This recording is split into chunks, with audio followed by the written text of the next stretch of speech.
Hey guys, welcome back to another Naruto CCG Deck Profile. As we said in our last profile video, we will be demonstrating Shimon says, Simon says, Saint Simon says, whatever you wanted to call it from back in the day profile.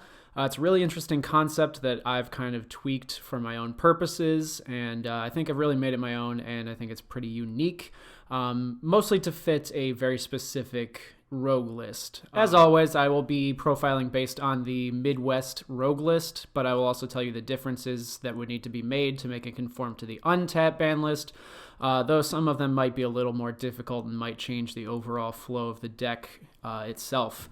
And as always, you can find the entire deck list down in the description below. You can upload that to the Untap website so that you can modify it, change anything you want, add anything you want, and see the cards for yourself any way you want.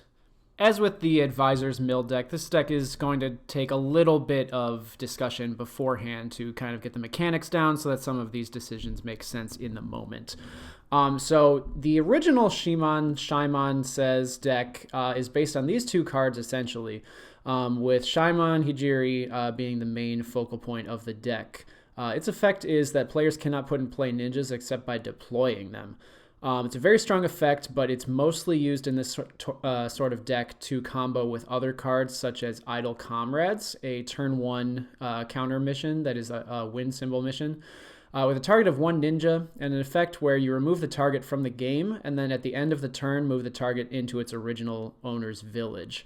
Now the combo that works with these is that when Shimon is on the field, Idle Comrades does not allow you to put in play a ninja except by deployment, which means the ninja is still removed from the game, but it cannot be put back into play whatsoever.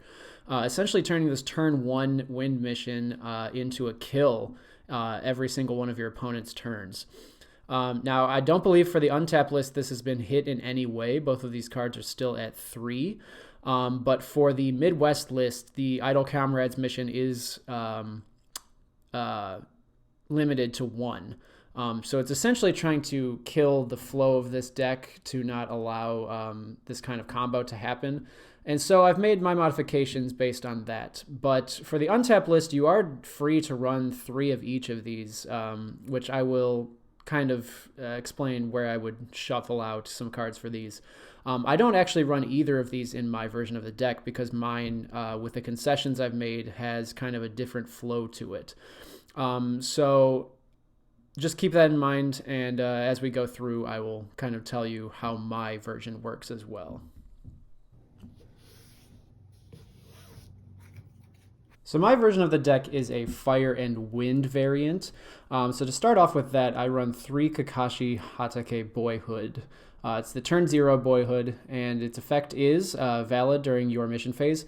Move this ninja into its owner's chakra area, and if your turn marker is 4 or more, you can put in play 1 Kakashi Hatake ninja card from your hand, and then place a +1/+1 coin on that ninja. So this ninja is extremely powerful, released in the Storm set, so it's one of the later sets, the last set actually. And it essentially gives every Kakashi you have growth, even if it is a turn 5 or 6 Kakashi.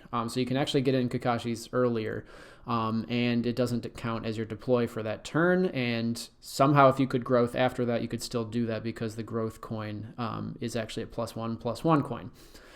So it has 3-0 for its stats and 0 when injured, which sucks, but 3 is a very standard beat stick for turn 0. Also has 2 mental power and name Kakashi for a reinforcement that we'll talk about later. But all around, this is mostly to use as the user of a Jutsu with requirements later to get a Kakashi onto the field as early as possible and to be one of the better turn 0 fire ninjas. Next, I run 3 Hanare. I would normally run 2 of these, but I really wanted the Genjutsu combat attribute that she has. Like Kakashi's, she's also a 3-0/0/0 when injured, and her effect is when this ninja is put in play, your opponent reveals their hand. In that case, if they revealed a mission card, you can draw 1 card and then move 1 card in your hand to your chakra area. So just a very standard draw effect. Ooh, there's like something inside this card. Anyway, it's a very standard draw effect. It lets you build some chakra early. so you can't actually just go positive in hand cost, but still very good. Still 2 mental power if you need that. So yeah, it's still beneficial. Because I have the Genjutsu combat attribute, it's usable with some jutsus I have later, and that's mostly the reason why I run 3 of these instead of the normal 2, and supplemented with like a Hotaru or something like that. But the wind symbol is also necessary early game, and building up chakra can also be very helpful.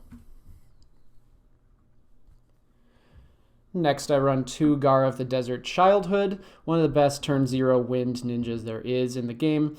And its effect is, when this ninja is put in play, draw 1 card. And then its second effect is valid. When this ninja is discarded due to the showdown, discard 1 card from your hand. So the main premise of this is that you want to draw, and hopefully you won't ever discard this card, whether you're going to squat it out or do something else with it to actually keep it from being discarded to have that detrimental effect, because it's one of the few better draw ninjas early in the game.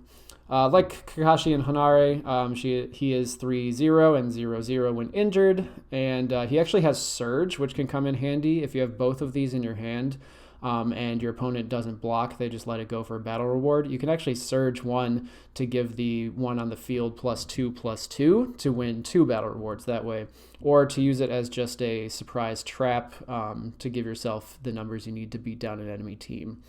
Otherwise, he is in here mostly to just squat out and for the draw potential and for its win symbol. I run 2 Shiho. It is a 0-2 to 0-0 when injured female turn 0 ninja. Its effect is, during your mission phase specifically, you can pay 0 chakra to activate this effect, draw 1 card, then move 1 card in your hand to the top of your deck. So this combos with a specific ninja I have later in the deck, but the draw power is still very beneficial. You can put something on the top of your deck that you don't mind losing to battle rewards, something that you just don't need right now. Essentially, once it hits the field, allows you to see 1 more card in the future. Support is also very helpful because there isn't a lot of support I have early game in this deck, and the mental power comes in handy also at 2. And the earth symbol can actually come in handy even though it is off element for wind and fire. So it's not totally useless in that regard. And lastly, for turn 0s, I run 2 Hina. Like with all my other decks that feature 2 Hina in the turn 0 ninja lineup, I don't like to treat Hina as a ninja because its effect is you can discard this card from your hand to discard a mission or client.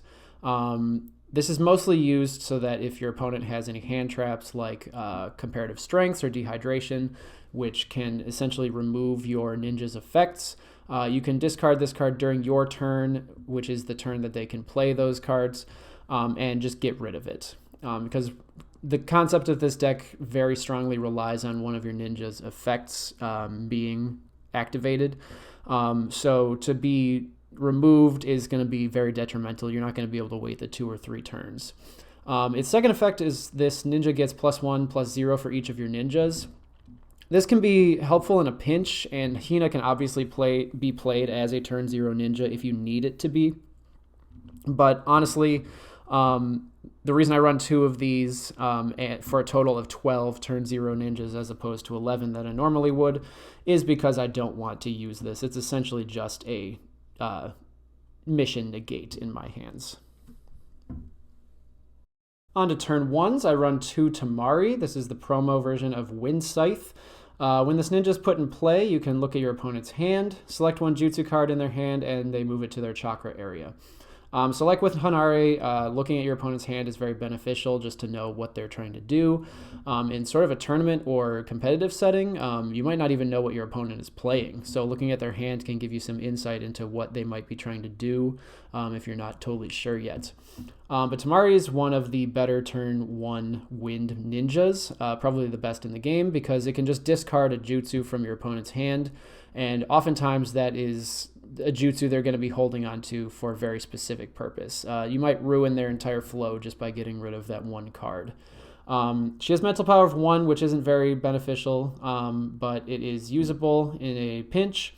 And she has 0-2 combat and 0 when injured, so she is also good for supports, just like Shiho was.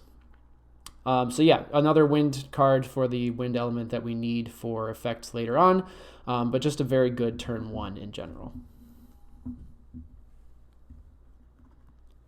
She was the only turn 1 I run, so I'm on to turn 2s, and this is one of the key cards in the deck, Ino Yamanaka.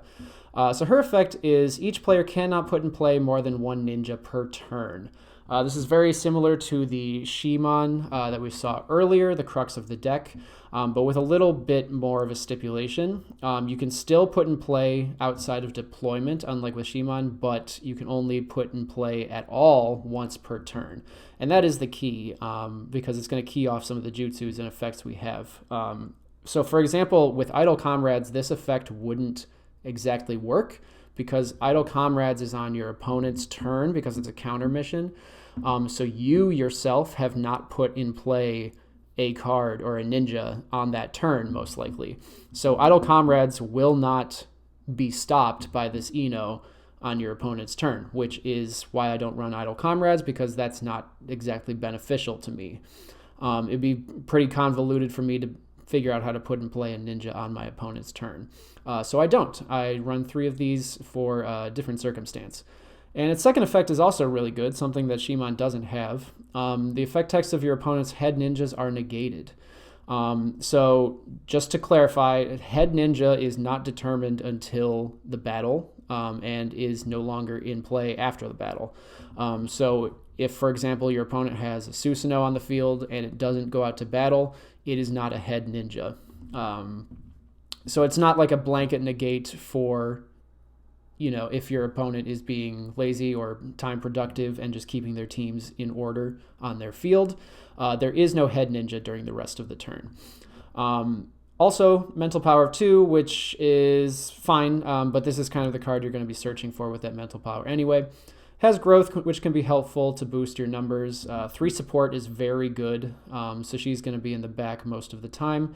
And she also has medical and mind, which could come in handy if you wanted to swap out some cards for, say, reanimation ninjutsu or mind transfer jutsu. I don't run either of those in this version, but it is an option. So this is the turn 2. It's the only turn 2 you're going to want to be playing, so I do run 3 of them. And on to turn 3, I run 3 Tobi. This is the card that combos with the Shiho from earlier. And its effect is, during your mission phase, you can name a card type. That means ninja, jutsu, mission, or client. Or I guess if you play with the fan sets, you could do tools, or maybe those are in the extra deck. I don't think they're actually main deck cards in the fan sets, so that's fine. In that case, reveal the top card of your deck. If the revealed card is the named type, move the revealed card and a card in your discard pile to your chakra area. So how this works with the Shiho from earlier is that you can essentially draw a card with her effect, and then put a card that you know from your hand into the top of your deck. And then you can name that card that you know exists because you just put it there with this Tobi, and essentially mill that card and 1 card in your discard pile into your chakra area. So not only can this regain chakra from your discard pile, which is very good because this deck is kind of chakra intensive, but also it lets you kind of filter through your deck. Shiho won't be putting 1 card that you don't want back on the top anymore, so you won't have to draw into that card next turn and then use her effect again. It'll essentially let you see 2 more cards per turn, which is very beneficial. He also has Ambush, which is very good for fire missions that I use later, and 1 hand cost for ninjas. But he's also mainly in this deck at 3 because he's the main user of a jutsu that will have a similar effect to Idle Comrades, the main point of the deck. So this is going to be one of the key players as well. It's 3-3 for stats and 2-3 when injured, which is very good. He can be in the back or the front, kind of as a flex position. And is searchable if you have, Rogue Ninja or Akatsuki search, but I don't. So his main use is just for the jutsus and for the Shiho combo. Next, turn 3s, I still run 3 Obito Uchiha. This is another key player from even the Shimon Says version of this deck. Its effect is, when this ninja is put in play, you can pay 2 fire. In that case, your opponent moves the top 5 cards of their deck to their discard pile, and for every Jutsu card moved this way, put 1 growth coin on this ninja. Not the main purpose of the of this ninja, but still pretty beneficial if you have extra fire chakra just to kind of thin your opponent's cards. But the main effect we're looking at is the second effect, which is valid. When this ninja is put in play, you can pay 2 wind. In that case, remove 1 other ninja from the game. At the end of the turn, move that ninja to its owner's village. So exactly the same effect as Idle Comrades, but with a 2 chakra cost. So this still works with the Ino from earlier, because you are putting in play your Obito, which counts as your 1 per turn that you were allowed to put in play, and then Obito is removing that card from the game, and at the end of your turn, Obito, your card, is putting in play their card. So you are putting their ninja back into play, which means you are putting in play a second ninja this turn, which is not possible under Ino's effect. So Obito is essentially a kill for 2 chakra, just as Idle Comrades was a kill with the mission, with Ino's effect allowing it to just stay removed from play forever. So I run 3 of these because you want to see it very often. It has no mental power, so that's fine. It has 2-0, which is kind of bad, but 5-2 when injured. Just like Naruto, he gets stronger when he's injured. And also a Genjutsu combat attribute that we're going to be looking for.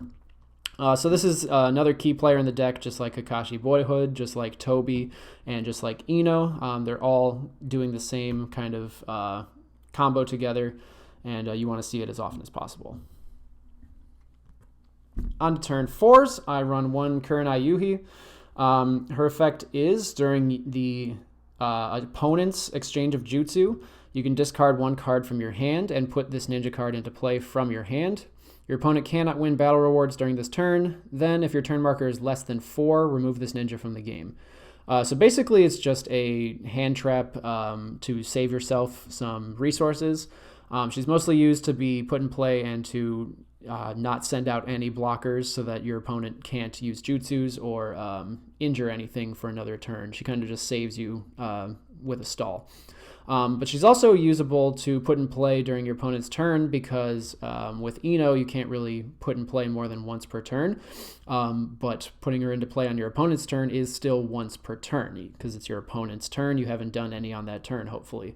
So this is one of the only ways that I would have been able to use Idle Comrades. There are other ways, but it's just too much work to facilitate. But this card is just very good on its own. It's a wind card for the Obito cost that we need earlier. It has Genjutsu, which is very nice. It has mental power. Just all around a very good support card.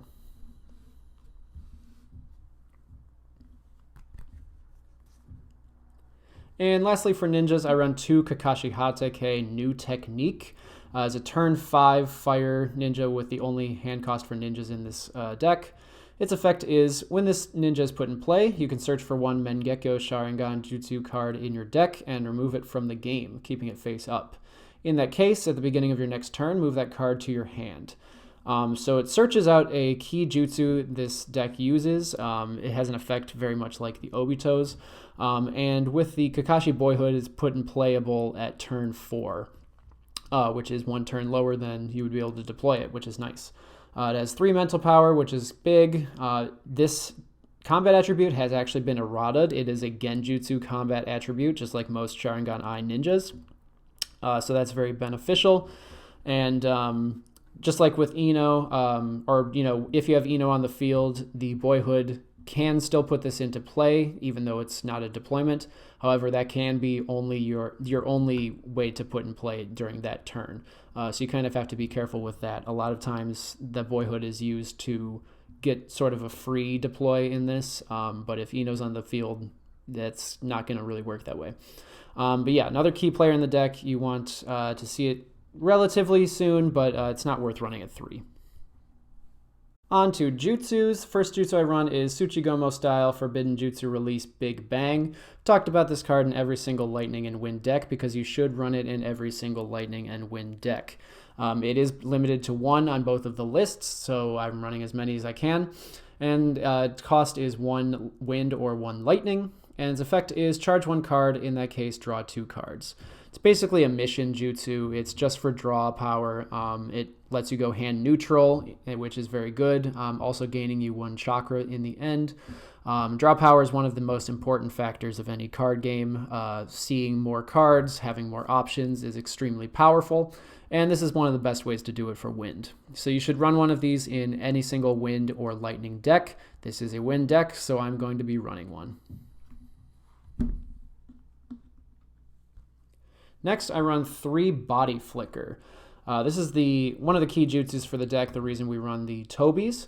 And its effect is remove the target and the user from the game, the target being one of your opposing ninjas, and the user being the Tobi we mentioned, or a Madara Uchiha, or a masked man.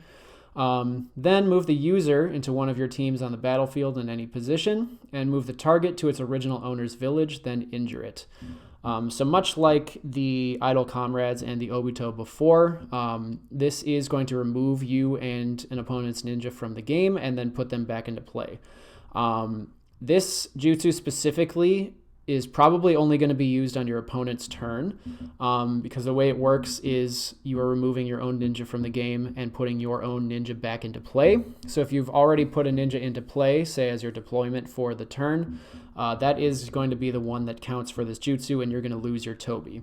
However, if you use this jutsu defensively on your opponent's turn, because of the order in which the cards are being replaced, your ninja is being put back into play, which counts as your 1 per turn for Ino, and then your opponent's ninja is going to be attempted to be put back into play and is going to fail because Ino does not allow you, the user of the jutsu, the player who's putting in play the ninja, to put it back into play during that turn, because that would be a second one. So 1 fire for a kill is very powerful. Even if Ino isn't on the field, this is still a good jutsu because it'll allow you to injure a ninja, shuffle your Tobi into another team to hopefully buff it with its 3 power enough to get over whatever team is fighting. Or, just to dodge a jutsu, because if it is removed and put back into play, it no longer counts as the same ninja for targeting purposes. So I just think this jutsu is really neat, and I wanted to get it to work as the kill that it essentially is in the manga. And I thought that it was really cool that you could get it to be with this Ino. So yeah, I run 3 of these because you want to see it very often. You just wanted to get it out there while you have the Tobi.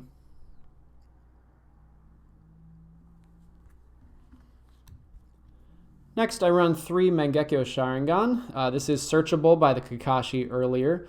The name actually, there is a misspelling in some versions, but the way it's ruled is that cards that have the same name but misspelled or spelled a different way, like 4th Hokage with the number 4, or 4th Hokage spelled out with, letters, they count as the same. So this Mangekyo Sharingan does count for Kakashi's search purposes, even though there's no U in the Kakashi effect. But the requirement is Kakashi or Itachi. Notice that there is no entrance cost requirement, so the Kakashi Boyhoood can use this as early as turn 0 if possible. The target is 1 ninja, so it's a snipe jutsu. It can hit any ninja on the entire board. It doesn't matter if you are opposed, unopposed, or if it's in a different team, in the village, whatever. It can target any ninja. And its effect is remove the target from the game, just like the Obito, just like the Body Flicker, just like Idle Comrades. In that case, at the end of this turn, move that ninja into play in any of the owner's teams, any of its owner's teams in any position. So it's just like Body Flicker, it's just like Idle Comrades. It's going to remove a ninja from the game, and then it's going to put a ninja back into play. However, with Ino, if you are the attacker, because you are going to have put in a ninja by deployment, hopefully that turn, so you need to have something put into play during that turn for this to work. When you are trying to put it back into play at the end of the turn, Ino is going to prevent that from happening. So just a side note, I think it's really fun how Body Flicker, the defensive version of Kamui in the manga, is pretty much only usable on your opponent's turn defensively. and the Mangekyo Sharingan, which is the offensive, Kakashi's version of Kamui, is pretty much mostly usable on your turn offensively. I think that's just very funny. There's not much to say about that. I just think it's neat as a manga nerd. So yeah, this is one of the most powerful jutsus in the deck. Pretty much revolves around it, and it's searchable with that Kakashi, which is really neat.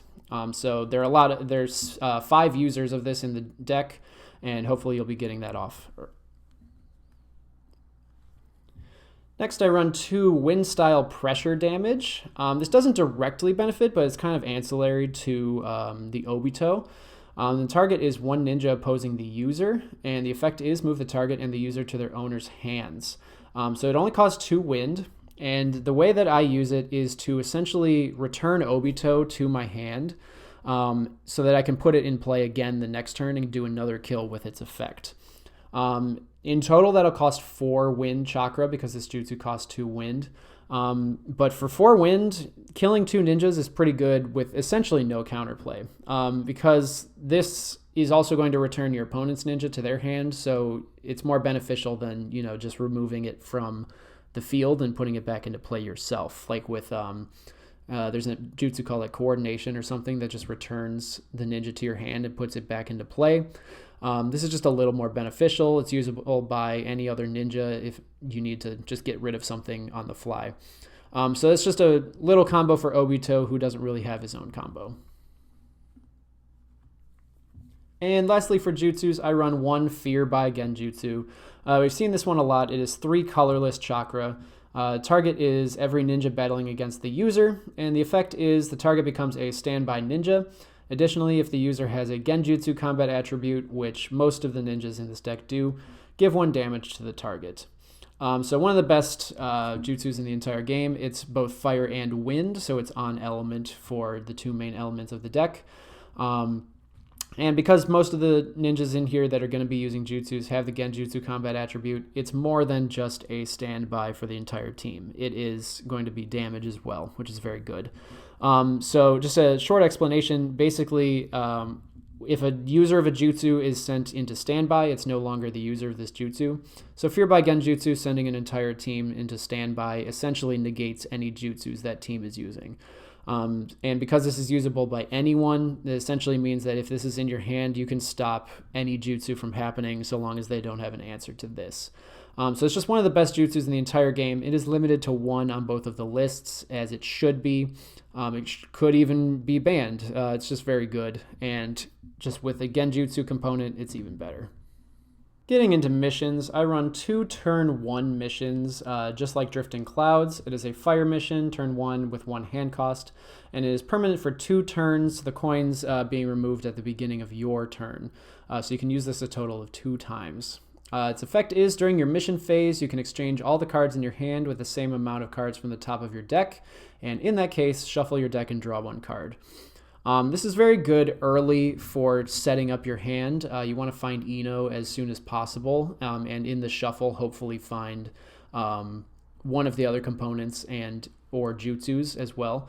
But Ino's the main search for this. And the drawing 1 card per turn essentially means that after 2 turns, this is a loss, while you're also loss being the mission, not, a detriment.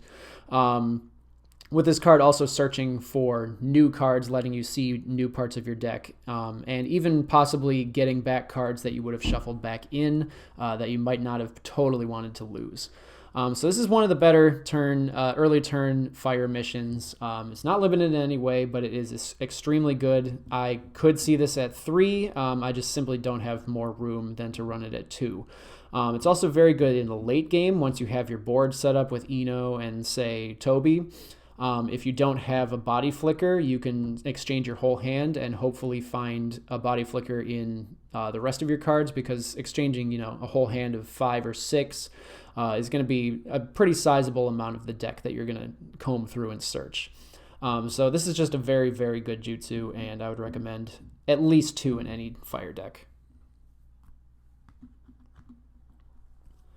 On to turn 2 missions, I run 3 Loss. Its effect is draw 2 cards. It is a turn 2 with 1 hand cost, and it's a wind element. So it's going to put some wind chakra in your chakra area for Obito's effect, for pressure damage effect. Draw 2 is just a very simple and good effect. One of the better draw missions on turn 2 and very straightforward.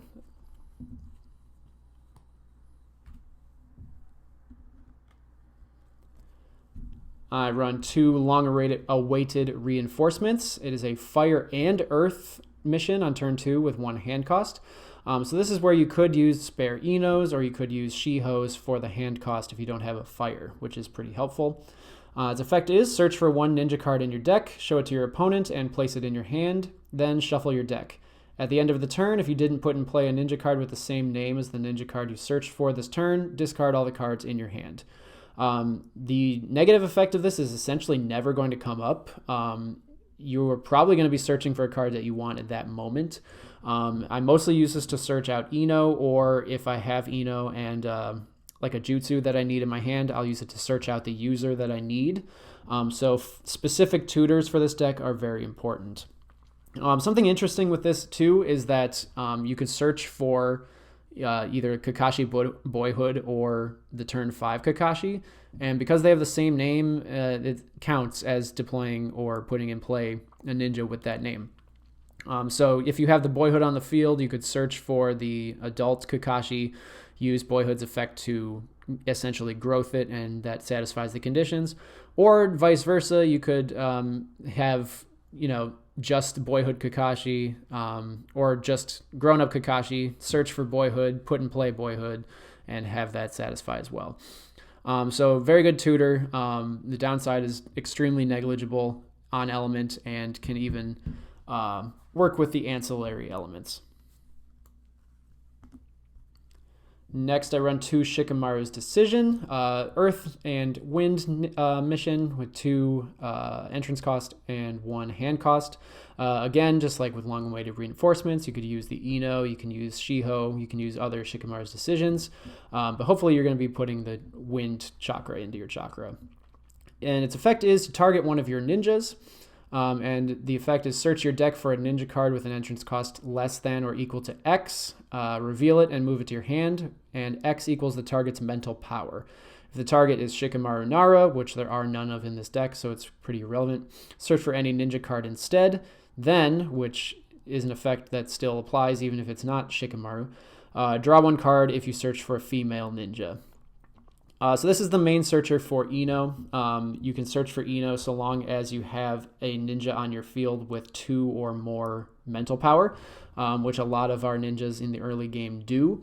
And then if you search for Ino, because she is a female, you get to draw a card at the end. So it's very good to just tutor for Ino specifically, and just kind of supplemental to the long-awaited reinforcements. You're not going to want to search for much else besides Ino, but this could be useful for searching for Shiho. If you have the Tobi and you want to get him in that combo going, that would also let you draw the card. You could search for Boyhood and not draw the card, but still be useful for the growth effect.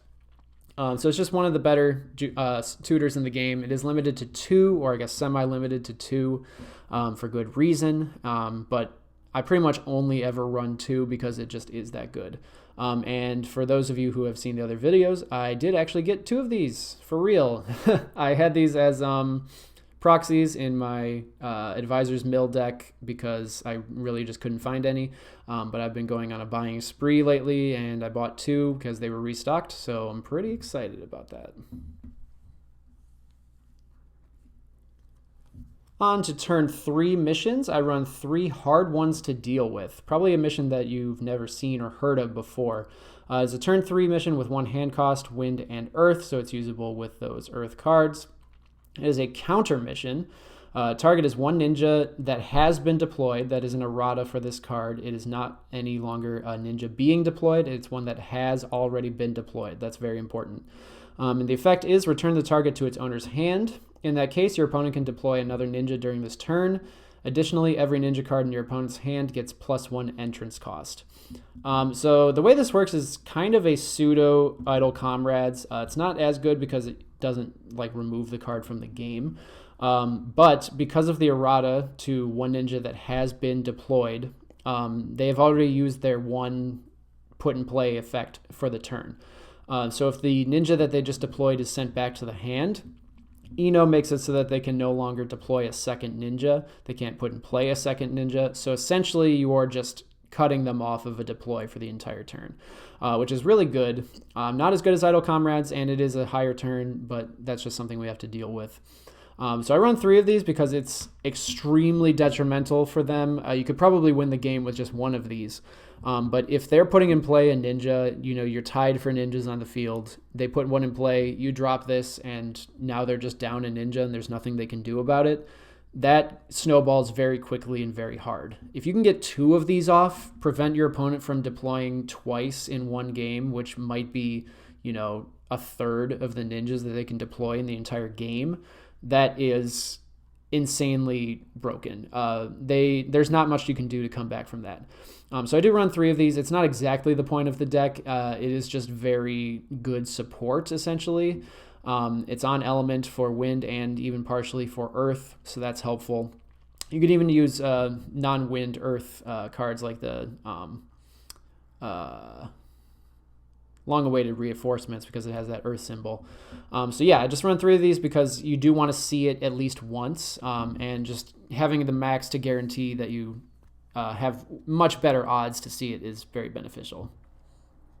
And lastly, I run 2 Warhawk. Turn 3 mission with 1 hand cost, fire only.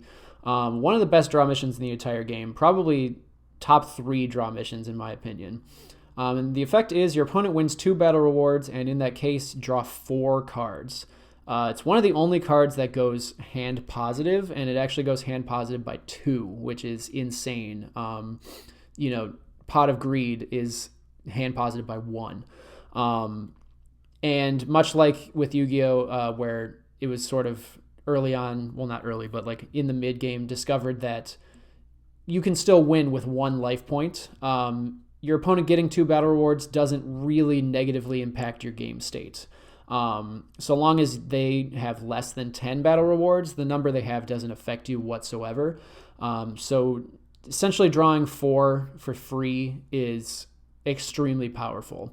The only real downside is if you have to use multiple of these and you're kind of up to the point where now you can no longer afford to not block, or you have to be in some fights they're not prepared for.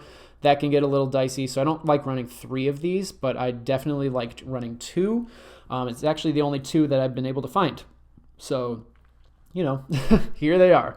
But yeah, the last mission in the deck, and extremely beneficial one, especially since you're going to be looking for jutsus and users of those jutsus pretty periodically.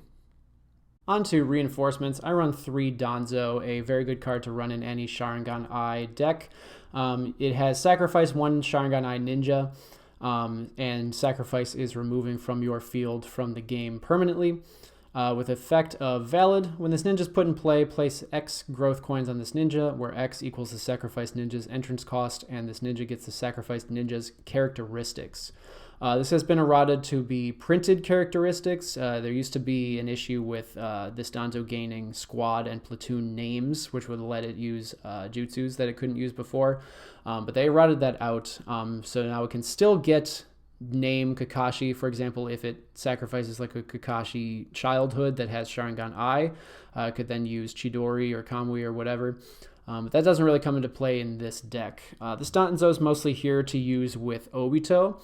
If you put Obito into play, used as effect to kill something, and now you want to put in play another Obito and you need to get rid of yours, this Danzo can remove it from the field, not gain its name because its name isn't a printed characteristic that it has, and then you could deploy your second Obito later now that yours is gone. So not a key component. Can also sacrifice Kakashi if you somehow don't need it anymore to become a 9/8 ninja, which is very, very strong. But it's mostly just a support for the deck and to fill reinforcement space that isn't really used in this deck. Speaking of which, the last reinforcements I run are 3 Temari and Gaara of the Desert, one of the best squads in the entire game. Its effect is when this ninja is put in play, your opponent discards their hand. In that case, they draw cards equal to the number they discarded -1. So already it's shuffling out your opponent's hand, probably a hand that they've been working to gather for the entire game, since this is a turn 5 ninja. And second effect is valid. Your opponent's non-surge ninjas get -2 entrance cost. Now, this seems like it would be a bad effect, but there's two things to remember. First, ninjas and ninja cards are different. Ninjas are the ninjas that are on the field. So every ninja your opponent has on the field is a ninja. The card itself in your opponent's hand is called a ninja card. So this does not lower the entrance cost of any cards in your opponent's hand, which is very easy to overlook for newer players or players who don't know that stipulation. Secondly, this is very good to reduce your opponent's cards on the field, which might not sound like a big deal. But there are a lot of cards that require entrance cost requirements. For example, there are some cards that say, requirements Kakashi Hatake turn 4 or more. There's like Chidori Stream from Sasuke that requires a Sasuke turn 4 or more. A lot of squads might require an entrance cost, like Sasori turn 5 or higher. It's no longer usable to reinforce out. So that effect is also very good. There are some effects that are based on entrance cost, like if yours is higher than an opponent's. So this card all around is just extremely powerful. And not only that, it is also used to kind of get rid of the dead cards on your field. Temari in this deck, once it's on the field, is essentially useless except for a support card. Its effect has been used and is done. Secondly, and most importantly, Gaara Childhood has a negative effect when it's discarded. So if you squad out into this Gaara and Temari squad, it's not discarded, it's removed from the game, so you have no downside for removing that Gaara from the game. So just all around, extremely powerful, usable by two cards that are also very powerful and that you don't really want on your field. All that added together just makes this an extremely powerful card. I do only run 6 reinforcements because honestly there isn't anything else that really fits. If you're running like Mind Transfer, you could run the standard Mind Transfer targets like Sage Mode Naruto or like Susanoo's or something. You have the hand cost for those. But otherwise, there's not a whole lot to kind of do with reinforcements here. So I would just put in filler, like, I don't know, literally anything, heretical icons. It really doesn't matter because there aren't even like squads that can pair up. This is kind of just a random assortment of people. So that is mostly all you can do there. And that is the whole deck as it stands. So I'm kind of very proud of this combo. I mean, I know it's based on a previous combo, but the logic of like Body Flicker working with Ino on certain turns is something I'm happy to have worked out. And I think it's just really cool. If it gets stacked, it's very hard to beat. Getting rid of a ninja for free and basically for a snipe on every single one of the jutsus except for Body Flicker is really hard to beat, especially with Obito, who just comes in and does his effect. There's not really anything your opponent can do to stop it except for, chain like dehydration, and then you can chain a Hina. So one alternative is there is a Snake Sword jutsu. It's essentially the same as the other jutsus. Entrance cost of 3 or more is a requirement, so Kakashi can use it, Obito can use it, Tobi can use it, Kurenai can use it. The target is one ninja battling against the user, and the effect is remove the target from the game, and at the end of the turn, return it injured. So essentially the same exact jutsu. It is a water jutsu, which requires 2 water as its cost, which is where it gets kind of tricky. There was a version of this deck where I was running like 3 Hotaru. I had Makeout Tactics in here. And there were a few other water cards that kind of supplemented it. I did run a Shimon at one point. But not running this at 3 made it so that it was just kind of filler. It didn't really fit. And even when you did see it, it wasn't useful enough outside of the rest of the jutsus. It's easier to just accept that the jutsus are going to be limited to a different user, but if you just keep shuffling through the deck or searching specifically to find that user, it's more beneficial than just saying, hopefully I draw this one instead and I have an opportunity to use it. So that's why I don't run that one. There's a Gamabunta that has the same effect. That's not really applicable. And of course you could run Reanimation. You could run Mind Transfer, like I've said. Both usable by Ino, both synergizing with Ino. But I found that this is the most consistent version possible. So this is one of my off-meta decks. I still think it's very viable and it's definitely usable. I've won games with it before against some more meta decks. But I'd be really interested in seeing if anybody has any suggestions, any experience with the old Shimon Says, who could maybe, mix around some things and find an even more viable, more consistent version.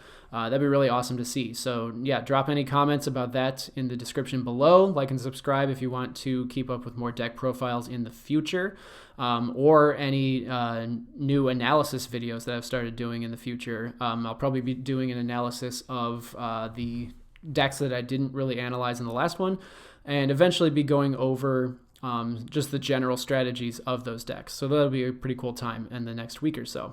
So I hope to hear from you in the comments below, and I will see you in the next video. Bye!